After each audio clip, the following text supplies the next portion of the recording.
ஆண்டவராகிய இயேசு கிறிஸ்துவின் நாமத்தினாலே உங்கள் யாவருக்கும் என்னுடைய தோத்திரங்களை நான் தெரிவித்துக் கொள்கிறேன். இன்று ஒரு வேத வசனம் பார்ப்போம். அது அப்போஸ்தலர் 28ஆம் அதிகாரம். நான் ஒரு சில வசனங்களை நான் படிக்கிறேன், நீங்கள் கவனமாக கேளுங்கள். ஆனால் இந்த வசனத்தை குறித்து நான் ஒரு சின்ன முகவரை உங்களுக்கு நான் கொடுக்கிறேன். அப்போஸ்தலனாகிய பவுல் ரோம பேரரசின் அதுக்கு உட்பட்ட இடங்களில் ஆண்டவராகிய இயேசு கிறிஸ்துவை பிரசங்கித்த போது ரோம அதிகாரிகள் அவரை கைது செய்தார்கள். கைது செய்து அதிகமான கேள்விகளை அவர்களிடம் கேட்டார்கள். என்ன நீ செய்து கொண்டிருக்கிறாய் என்று கேட்கும் பொழுது பிறகு அவரிடமிருந்து ஒரு குற்றத்தையும் காணாதபடியினாலே அவரை அவ்வப்போது விடுவித்துக் கொண்டிருந்தார்கள். இதுதான் வழக்கமாக நடந்து கொண்டிருந்தது. அதைத் தொடர்ந்து அப்போஸ்தலனாகிய பவுலுக்கு ஒரு அதிகாரி காவலாளியாக கொடுக்கப்பட்டிருந்தான். அவன் எப்பொழுதும் பவுலுடைய நடவடிக்கையை நோட்டமிட்டு அதை ரோம பேரரசுக்கு அறிவிக்கிற ஒரு காவலாளியாக இருந்தான். அப்பொழுது பவுல் ஒரு நாள் என்ன செய்தார், இந்த ரோம அதிகாரிகள் நூற்றுக்கு அதிபதி ஒரு சில ஆட்களை அழைத்து அவர்களிடம் மனமிட்டு பேச வேண்டும் என்று அழைத்து அவரிடம் பேசிக் கொண்டிருந்தார். நான் படிக்கிறேன், 17வது வசனத்திலிருந்து நான் படிக்கிறேன், 28ஆம் அதிகாரம். 3 நாளைக்கு பின்பு பவுல் யூதரில் பிரதானமானவர்களை வரவழைத்தான். அவர்கள் கூடி வந்திருந்த போது அவர்களை நோக்கி, சகோதரரே, நம்முடைய ஜனங்களுக்கும் உம்முடைய முன்னோர்களின் முறைமைகளுக்கும் விரோதமானது ஒன்றையும் நான் செய்யாமல் இருந்தும் கட்டப்பட்டவனாக எருசலேமில் இருந்து ரோமர் கைகளில் ஒப்புக் கொடுக்கப்பட்டேன். அவர்கள் என்னை நியாயம் விசாரித்த போது மரணத்துக்கு ஏதுவான குற்றம் ஒன்றும் என்னிடத்தில் காணாதபடியினால் என்னை விடுதலையாக்க மனதாயிருந்தார்கள். யூதர்கள் அதற்கு எதிர் பேசின போது நான் ராயனுக்கு அபயமிட வேண்டியதாக இருந்தது. ஆயினும் என் ஜனத்தார் மேல் யாதொரு குற்றமும் சாட்ட வேண்டும் என்று நான் அப்படி செய்யவில்லை. இந்த காரியத்தின் நிமித்தம் உங்களை காணவும் உங்களுடனே பேசவும் உங்களை அழைப்பித்தேன். இஸ்ரவேலுடைய நம்பிக்கைக்காகவே இந்த சங்கிலியால் கட்டப்பட்டிருக்கிறேன் என்று ரோம அதிகாரிகளிடம் பேசிக் கொண்டிருந்தான். ஆனால் ஒரு சில பேர் ஆண்டவராகிய இயேசு கிறிஸ்துவை பற்றி பவுல் சொல்லும் பொழுது அதை உற்று கவனித்தார்கள். அவர்கள் பவுல் சொன்ன அத்தனை விஷயங்களையும் அவர்கள் கேட்டு அறிந்து கொண்டார்கள். கட்டளையின்படி நடக்க ஆரம்பித்தார்கள். பின்வரும் வசனங்களை நான் படிக்கிறேன். அதாவது பவுல் தங்கியிருந்த வீட்டுக்கு வந்தார்கள். பவுல் காலையிலிருந்து அவர்களுக்கு காலமே தொடங்கி சாயங்காலம் மட்டும் மோசேயின் நியாயப்பிரமாணங்களையும் தீர்க்க தரிசன ஆகமங்களையும் மற்றும் இயேசுவுக்கு அடுத்த விஷயங்களையும் அவர்களுக்கு போதித்துக் கொண்டிருந்தான். தேவனுடைய ராஜ்யத்தை குறித்து சாட்சி கொடுத்து விசாரித்து பேசினான். பவுல் சொன்னதை சிலர் விசுவாசித்தார்கள், சிலர் விசுவாசியாதிருந்தார்கள். இப்படி அவர்கள் ஒருவரோடு ஒருவர் ஒவ்வாமல் இருந்து புறப்பட்டு போகையில் பவுல் அவர்களுக்கு சொன்ன வாக்கியமாவது, இதை நீங்கள் கவனமாக கேளுங்கள். நீங்கள் காதார கேட்டும் உணராதிருப்பீர்கள், கண்ணார கண்டும் பாராதிருப்பீர்கள். இவர்கள் கண்களினால் காணாமலும் காதுகளினால் கேளாமலும் இருதயத்தில் உணர்ந்தும் குணப்படாமலும் நான் இவர்களை ஆரோக்கியமாக்காமல் இருக்கும்படிக்கு இந்த ஜனத்தின் இருதயம் கொழுத்திருக்கிறது. காதுகளினால் மந்தமாய் கேட்டு தங்கள் கண்களை மூடிக்கொண்டார்கள் என்று இந்த ஜனத்தினிடத்தில் போய் சொல்லு என்பதை பரிசுத்த ஆவி ஏசாயா தீர்க்கதரிசியை கொண்டு நம்முடைய பிதாக்களுடனே நன்றாய் சொல்லியிருக்கிறார். ஆதலால் தேவனுடைய ரட்சிப்பு புறஜாதியாருக்கு அனுப்பப்பட்டிருக்கிறது என்றும் அவர்கள் அதற்கு செவி கொடுப்பார்கள் என்றும் உங்களுக்கு தெரிந்திருக்க கடவுது என்றான். பின்பு அவரை இந்த மக்களை நோக்கி பேசிக் கொண்டிருக்கிறார். இப்படி பேசிக் கொண்டிருக்கும் போது யூதர்கள் தங்களுக்குள்ளே மிகவும் தர்க்கம் பண்ணி கொண்டு போய்விட்டார்கள். பின்பு பவுல் தனக்காக வாடகை வீட்டிலே 2 வருஷம் தங்கி ஆண்டவராகிய இயேசு கிறிஸ்துவை குறித்து பிரசங்கித்திருந்தான். மிகுந்த தைரியத்துடனே தடையில்லாமல் தேவனுடைய ராஜ்யத்தை குறித்து பிரசங்கித்து கர்த்தராகிய இயேசு கிறிஸ்துவை பற்றி விசேஷங்களை உபதேசித்துக் கொண்டிருந்தான் என்று நாம் படிக்கிறோம். இதிலிருந்து நான் என்ன தெரிந்து கொண்டேன் என்று பார்க்கும் பொழுது, ஆண்டவராகிய இயேசு கிறிஸ்து அவர் மரித்து 3ஆம் நாள் உயிர்த்தெழுந்து பல சீஷர்களுக்கு அவர் தேர்ந்தெடுத்தார். அப்பொழுது அவர் தமஸ்கு பட்டணத்திலிருந்து பிரயாணம் பண்ணி கொண்டிருக்கும் பொழுது பவுலை அவர் தேர்ந்தெடுத்தார். பவுல் அதற்கு முன்பதாக எப்படி இருந்தான் என்றால் ஒரு சவுலாக இருந்தான். அவர் பக்தி வைராக்கியத்திலும் சபையை, அதாவது ஆண்டவராகிய இயேசு கிறிஸ்துவை பின்பற்றின அந்த சபையார்களை துன்பப்படுத்தினவனாகவும் ஒரு எபிரேயனாகவும் ஒரு பரிசேயனாகவும் நியாயப்பிரமாணத்தை கடைபிடிக்கிறவனாகவும் ரோம பேரரசின் ஒரு அதிகார வர்க்கத்தில் இருந்தவனாக அவன் இருந்தான். யாரெல்லாம் ஆண்டவராகிய இயேசு கிறிஸ்துவை பின்பற்றுகிறார்களோ அவர்களை துன்பப்படுத்தின ஒரு மனிதனாக இருந்தான். ஆனால் அப்படிப்பட்ட ஒரு மனிதனை கர்த்தர் அவனோடு பேசினார். அவன் தமஸ்கு பட்டணத்திலிருந்து அவன் பிரயாணம் பண்ணி கொண்டிருக்கும் பொழுது ஒரு பெரிய ஒரு ஒளி வந்தது. அது அப்போஸ்தலர் 22ஆம் அதிகாரத்தில் நான் படிக்கிறேன், 6வது வசனத்திலிருந்து. சமீபமான போது மத்தியான வேளையில் சடுதியா வானத்திலிருந்து பேரொளி உண்டாகி என்னை சுற்றி பிரகாசமாய் இருந்தது. நான் தரையிலே விழுந்தேன். அப்பொழுது சவுலே சவுலே, நீ ஏன் என்னை துன்பப்படுத்துகிறாய் என்று என்னுடனே சொல்லுகிற ஒரு சத்தத்தை நான் கேட்டேன். அதற்கு நான், ஆண்டவரே நீ யார் என்று நான் கேட்டேன். நீ துன்பப்படுத்துகிற நசரேயனாகிய இயேசு நான் தான் என்று ஒரு பெரிய சத்தம் எனக்கு கேட்டது. ஒரு வெளிச்சத்தை கண்டேன். என்னோடு பயணித்தவர்கள் அதை பார்த்து பயமடைந்தார்கள். என்னோடனே பேசினவருடைய சத்தத்தையோ அவர்கள் கேட்கவில்லை. அப்போது நான், ஆண்டவரே நான் என்ன செய்ய வேண்டும் என்றேன். அதற்கு கர்த்தர், நீ எழுந்து தமஸ்குவுக்கு போ, நீ செய்யும்படி நியமிக்கப்பட்டதெல்லாம் அங்கே உனக்கு சொல்லப்படும் என்றார். அப்போது அந்த ஒளியின் மகிமையினாலே பார்வையற்று போனபடினாலே அவரோடு இருந்த ஒரு சில மனிதர்கள், பவுலோடு இருந்த ஒரு சில பேர் அவரை தமஸ்குவுக்கு அழைத்து வந்தார்கள்.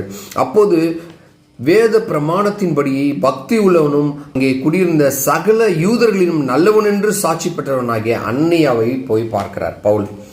பார்த்த பிறகு அனனியா தான் பவுலோடைய அந்த கண் பார்வையற்ற நிலையை பார்வையடைய செய்கிறார். இது எல்லாம் ஆண்டவராகிய இயேசு கிறிஸ்துவின் ஒரு பெரிய திட்டம்.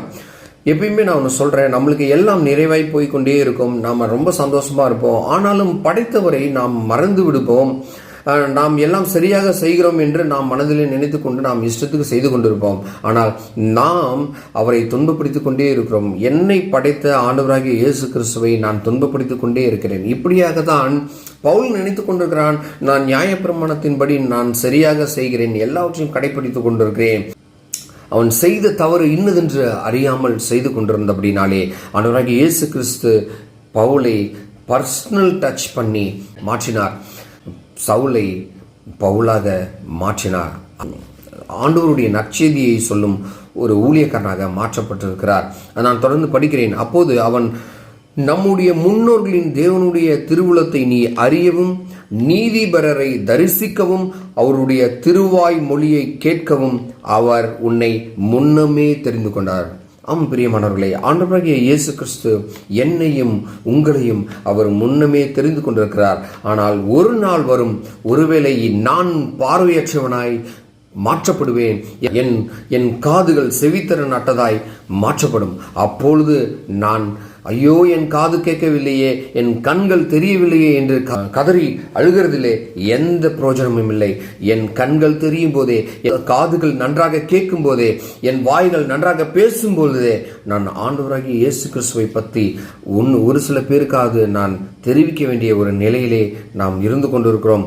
இப்படிதான் அனனியா சொல்லுகிறார், நீ முன்னமே தெரிந்து கொள்ளப்பட்டிருக்கிறார், அவர் உன்னை முன்னமே தெரிந்து கொண்டார். நீ கண்டவைகளையும் கேட்டவைகளையும் குறித்து சகல மனுஷருக்கு முன்பாக அவருக்கு சாட்சியாயிருப்பாய் என்று அனனியா சொன்ன அந்த வார்த்தையை சவுலாகிய பவுல் இறுக்கமாக பற்றி கொண்டபடினாலே ஆண்டவருடைய ஊழியத்தை அவர் செய்கிற ஒரு மனிதனாய் மாற்றப்பட்டார். அவர் தொடர்ந்து ஆண்டவருடைய செய்தியை மற்றவர்களுக்கு பிரசங்கித்தார். தன் உயிர் போகும் நிலையில் கூட, ரோம பேரரசால் காவலில் வைக்கப்படும் போது கூட ஆண்டவராகிய இயேசு கிறிஸ்துவை குறித்து அங்கிருக்கிற காவலாளிகளுக்கும் மற்ற ஊழியர்களுக்கும் அவர் சொல்லுகிற ஒரு பரிசுத்தவானாய் பவுல் இருந்தார். பிரியமானவர்களே, இங்கே நான் என்ன சொல்ல வருகிறேன் என்று சொன்னால், ஒரு கிறிஸ்தவனாக நாம் வாழ்ந்து கொண்டிருக்கிறோம், கிறிஸ்துவை அறிந்து கொண்டிருக்கிறோம். ஆனால் கிறிஸ்துவை பிரதிபலிக்கிற ஒரு வாழ்க்கை என்னிடம் இல்லை என்றால் நான் வெட்கப்பட வேண்டும், நான் துக்கப்பட வேண்டும். பிரியமானவர்களே, ஆண்டவராகிய இயேசு கிறிஸ்து கூட என்னை படைத்ததை குறித்து அவர் சந்தோஷப்பட வேண்டும். அவரை மகிமைப்படுத்தும்படியாய், அவருக்கு சாட்சியாய் நாம் நம்மளுடைய காரியங்களை நாம் செய்ய வேண்டும். ஏதோ ஒரு பழைய வாழ்க்கையை நாம் வாழ்ந்து கொண்டிருக்கிறோம். இந்த வாழ்க்கையை ஆண்டவராகிய இயேசு கிறிஸ்துவுக்காக புதிதாக மாற்ற வேண்டும்.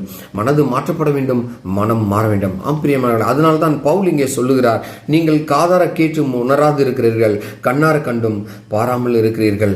பிரியமானவர்களே, பெற்றோர்களாகிய நாம் கூட நம்மளுடைய செய்கைகளையும் நம்மளுடைய கிரியைகளையும் பேச்சையும் நடத்தையும் நாம் மாற்றாமல், ஆண்டவர் மகிமைப்படும்படி மாற்றாமல் எப்படி நம் பின்வரும் சந்ததிகளை, பிள்ளைகளை நாம் மாற்ற முடியும்? ஒரு ஃபேமிலி அப்படி என்று சொன்னால் எல்லார் கையிலையும் மொபைல் ஃபோன் இருக்கிறது. எல்லாரும் அதை தனித்தனியாக பார்த்து கொண்டிருக்கிறார்கள். இண்டிவிஜுவல் கான்சன்ட்ரேஷன், அந்த குரூப் அட்டென்ஷன் அப்படி என்று ஒன்று இல்லவே இல்லை. தனித்தனியாக அவர்கள் செயல்பட்டு கொண்டிருக்கிறார்கள். அவர்களுடைய மனநிலை எப்படி இருக்கும் என்றால் சுயநலமாய் மாற்றப்படும்.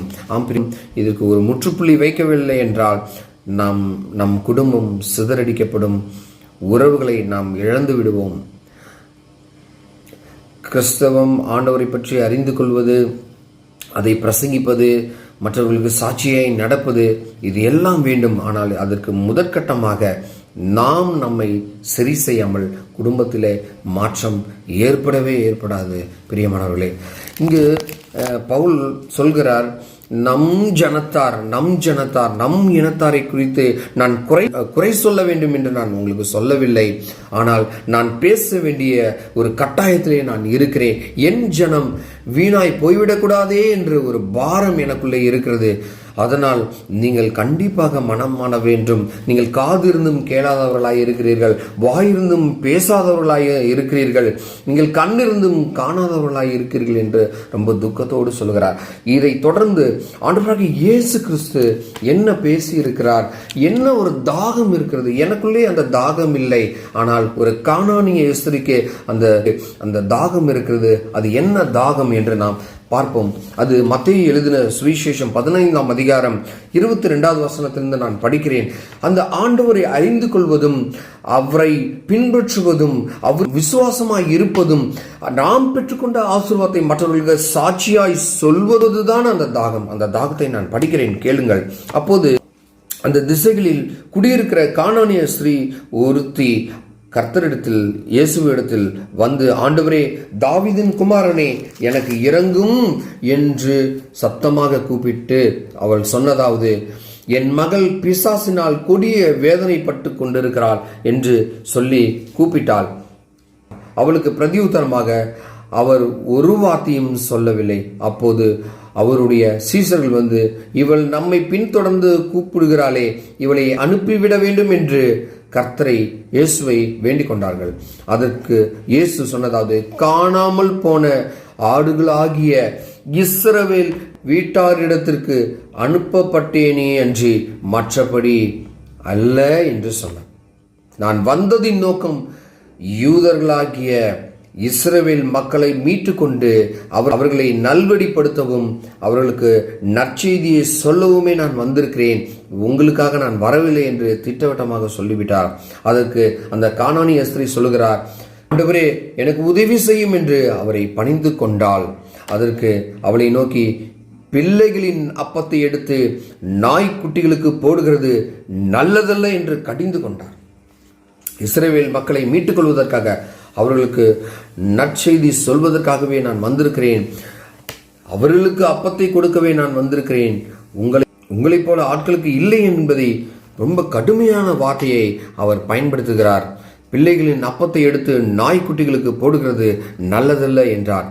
ஆனால் அந்த கானானிய ஸ்திரீயின் அந்த விசுவாசம் ஆண்டவருடைய மனதை நெகிழச் செய்தது, அவர் மனதை உருகச் செய்தது. இந்த மாதிரியான உருக்கத்தை நீங்களும் நானும் கொடுக்க முடியுமா? அந்த தாழ்மை உங்களுக்கும் எனக்கும் வருமா? அந்த கானானிய ஸ்திரீ போலதான அந்த தாழ்மை நமக்குள் வந்துவிட்டால் நாம் கண்டிப்பாக ஆண்டவருடைய பிள்ளைகளாய் நாம் மாற முடியும். நம் பிள்ளைகளின் பிள்ளைகளை நாம் மாற்ற முடியும். ஒரு விசுவாச வாழ்க்கையிலே நாம் நடக்க முடியும். ஆம் பிரியமானவர்களே, நான் படிக்கிறேன், பிள்ளைகளின் அப்பத்தை எடுத்து நாய்க்குட்டிகளுக்கு போடுகிறது நல்லதில்லை என்று சொல்லும்போது அதற்கு அவள், மெய்தான் ஆண்டவரே, ஆகிலும் நாய்க்குட்டிகள் தங்கள் எஜமான்களின் மேஜைகளிலிருந்து விழும் துணிகளை தின்னுமே என்று சொல்லும் பொழுது என் கண்கள் கலங்கினது. எஜமான் மேஜையிலிருந்து விழும் அந்த துணிக்கையை சாப்பிட்டு என்னால் வாழ முடியும். ஆண்டவருடைய அந்த வசனத்தில் ஒரு சின்ன துணிக்கை எனக்கு கிடைத்தால் போதும் ஆண்டவரே, என் வாழ்க்கை பிரகாசமாக மாறிவிடும், நான் பசியாறி விடுவேன், நான் பலன் பெற்று விடுவேன். எஜமானின் மேஜைகளிலிருந்து விழும் துணிக்கைகளை அந்த நாய்க்குட்டிகள் தின்னுமே என்று சொல்லும் பொழுது இயேசு அந்த ஸ்திரீக்கு பிரதியுத்தரமாக, ஸ்திரீயே, உன் விசுவாசம் பெரியது, நீ விரும்புகிறபடி உனக்கு ஆக கடவுது என்று சொன்னார். அந்நேரமே அவள் மகள் ஆரோக்கியமானால் சுகம் பெற்றார் என்று நாம் படிக்கிறோம். இந்த விசுவாசம் எனக்கும் உங்களுக்கும் வர வேண்டும். பிரியமானவர்களே, நாம் ஆண்டவருடைய பிள்ளைகளாய் இருக்கிறோம், கிறிஸ்தவர்களாய் இருக்கிறோம். கிறிஸ்தவர்கள் என்ற அந்த போர்வையை நாம் போர்த்தி கொண்டிருக்கிறோம். ஆனாலும் விசுவாச வாழ்க்கை இல்லை. எல்லாவற்றிலும் ஒரு எதிர்மறை சிந்தனையான ஒரு வாழ்க்கையை நாம் வாழ்ந்து கொண்டிருக்கிறோம். இதையெல்லாம் மாற்ற வேண்டும். தாழ்மை எப்பொழுது நமக்கு வருகிறதோ, அந்த கானானிய ஸ்திரீயை போலதான தாழ்மை, ஆண்டவரே, நாய்க்குட்டிகள் மேஜிலிருந்து விழுகிற அந்த துணிக்கையை சாப்பிட்டு பிழைத்து கொள்ளுமே என்ற அந்த ஒரு வாஞ்சி உங்களுக்கும் எனக்கும் வர வேண்டும். நாம் கண்டும் காணாதவர்களாகவும் கேட்டும் கேளாதவர்களாகவும் நம்ம வாழ்க்கையை இனி வாழ வேண்டாம். சொல்ற வசனத்தை எனக்காக தான் பிரசங்கிக்கிறார்கள், அந்த வார்த்தை எனக்காக தான் சொல்லப்பட்டிருக்கிறது, நான் மனம் மாற வேண்டும் என்ற அந்த வாஞ்சி உங்களுக்கும் எனக்கும் வர வேண்டும். இப்போது கிறிஸ்துவர்களாகிய நாம் என்ன செய்து கொண்டிருக்கிறோம், நம்ம பிள்ளைகள் என்ன செய்து கொண்டிருக்கிறார்களா? எந்த அட்வைஸ் சொன்னாலும் யாருக்குமே பிடிக்க மாட்டேங்குது. பிரசங்கியார் அங்கே பிரசங்கித்துக் கொண்டிருக்கிறார். பிரசங்கம் எனக்கு தான். இவர் இந்த பிரசங்கியார் என்னை குறித்தே பேசிக் கொண்டிருக்கிறார். இவர் எப்ப போனாலும் எப்ப ஆலயத்துக்கு போனாலும் இவர் என்னை குறித்தே பேசிக் கொண்டிருக்கிறார் என்று ஒருவேளை உங்கள் இருதயத்திலே அந்த மாதிரி எண்ணங்கள் வந்தால் கண்டிப்பாக அவர் உங்களுக்காக தான் பேசிக் கொண்டிருக்கிறார். ஆவியானவர் உங்களோடு பேச அவர் சித்தம் கொண்டிருக்கிறார். மனம் மாறுங்கள் என்று அவர்கள் சொல்லாமல் சொல்லுகிறார்கள். இது பிரசங்கியார் பேசுகிற வசனம் இல்லை. ஆவியானவர் உங்கள் மனதுக்குள்ளே இப்படிப்பட்டதான எண்ணத்தை அவர் தூண்டுகிறார். அதை நாம் பற்றி கொள்ள வேண்டும். நம் வாழ்க்கையை மாற்ற வேண்டும். ஆண்டவருக்காக நம்மை அர்ப்பணிக்க வேண்டும். கர்த்தர் தாமே இந்த வசனங்களை நமக்கு ஆசீர்வதித்துக் கொடுப்பாராக. ஆமேன்.